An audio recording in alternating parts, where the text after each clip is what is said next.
Hindi naman sir para magiging soft ng DOJ sa kanila dahil... Hindi pa din lumambot dito kasi ano naman, yung mga testimony na yan, lumabas naman yan na walang witness protection eh. Sir Gutesa, may update na po ba? Makikipag-usap na? We have no contact. There has been no word from the Senate about Gutesa. So we're just hoping he's okay and that he can shed light on his affidavit. Kasi nga, alam ka naman pag-usapan yan, tapos hindi naman nila pangangatunganan. Siyempre, naglabas sila ng ebidensya, surprise witness, the persons who produced the witness should be responsible for the witness. Sir, sa gitna ng usapan ng restitution, sinabi ng abogado ng mga diskaya na financially constrained na sila. Hindi, kasi frozen na yung funds nila. So, it will rely on that. And wala pa tayo sa wala pa tayo sa stage na yon para sa state witness has to be identified. Hindi tayo nagmamadali doon eh. It's something that has to be threshed out properly. Kasi kaya ginagawa yung diagram, we're looking at the most guilty, the not most guilty, the least guilty, the people who will have to testify in court to be able to clinch the government's case.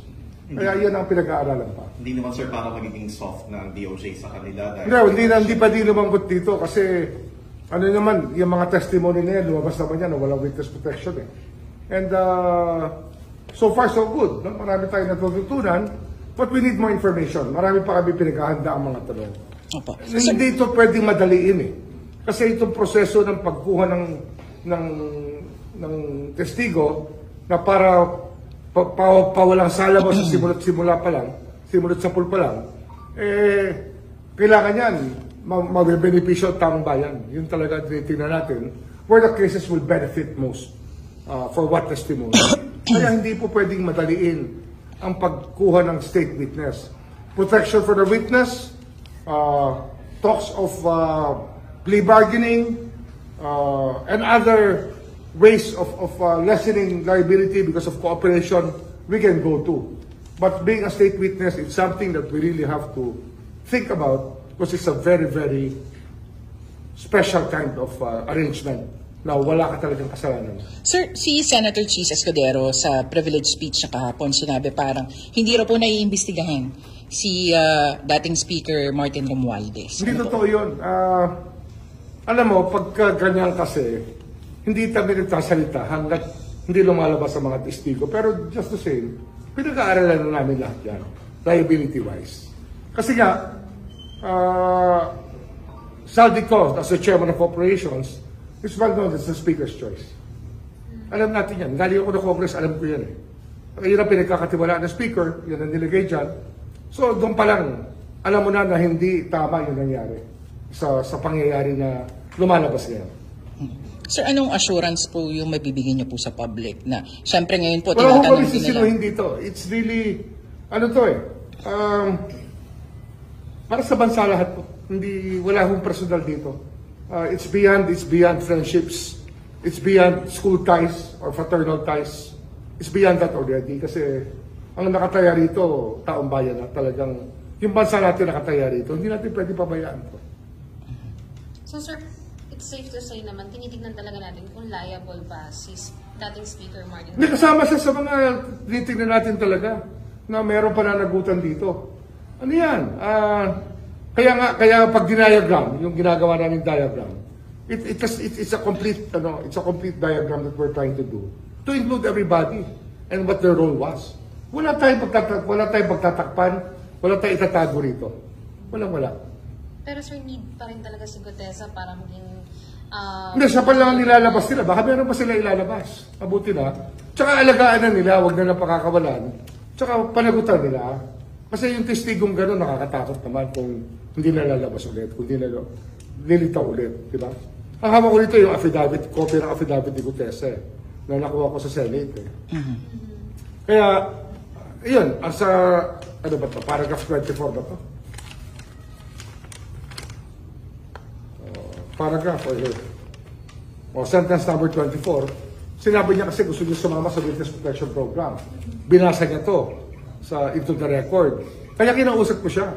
Kung di niya naman sinabi yun, we will just get him put him in a normal mode lang.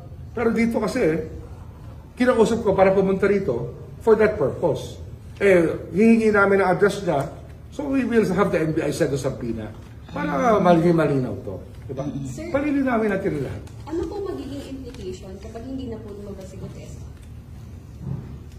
Well, your judgment and my judgment will not be far apart. Pare-pareho na tayo ng iniisip.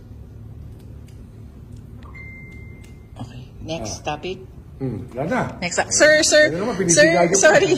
Ruina Garma, sir, para lang po mas malinaw. Siya po ay may warrant of arrest na. Meron. Ano na po yung next steps natin? Siya po ay pumunta ng Malaysia para po maging witness sa ICC. Pero meron nga po siyang warrant of arrest. Tayo po ba ay mag-a-apply for red notice ng Interpol? At ano po yung magiging mga next steps? Yun ang aming pag-uusapan tomorrow with the NBI. Kasi ang huling ko mausap sa kanya rito, si Director Jimmy Santiago. So pag-uusapan namin ni Jimmy yan, by tonight or by tomorrow. Pero sir, what about the others? Si Edelberto Leonardo? Andyan na, may warrant na eh. Dapat i-serve yan. May kopya na naman ng DILG niyan, may kopya ng PNP. So we will serve the warrant if they can be found. Hopefully they'll be found. Consider ba sila as fugitive? Well, if they don't surrender, yun ang mangyayari. Opo. Pero sir, yung kay Garma, hindi po ba makaka-apekto yun dun sa pagharap niya sa ICC? Kung meron po siyang red it's a complication notice? that is there and known from the very beginning. Kasi nung kinukuha nila ng testigo yan, alam naman nila na meron ng kaso yan dito. Kaya, ano yan, it's par for the course. Hindi naman, alam nga namang pawalang sala ko dahil testigo siya sa ICC. Hindi naman sa akin decision yan eh. Sa korte na yan. Kasi nga, sa investigasyon, lumalabas talaga na meron siya pananagutan. Diba? It's not for me to judge. It's for the court to judge. Pero sir, di ba sabi niya, parang sinabi noon na makikipagtulungan din po siya? Ano yan, ang tingin ko dyan, I think she'll come home. Wala naman siya pupuntahan na iba eh. She was refused already asylum in the US. Yun ang pagkakaalam ko. Kasama po sa pag-uusapan niyo with Director Jimmy kung papakancel po yung passport niya. And then yung cancellation of passport is with the courts. That involves a constitutional right to travel. So we cannot cancel it on our own. Imagine kung executive function ng cancellation of passport, how many complaints will you get with violation of rights, di ba? Yung constitutional right, yung right to travel. Tsaka that's personal property already of the person, but it's issued by the government. The cancellation is subject to judicial proceedings. So kailangan pa sir mag-file din ng motion ang DOJ for the... Oh yes, of course. We will have to do that. We will have to file a petition for the cancellation.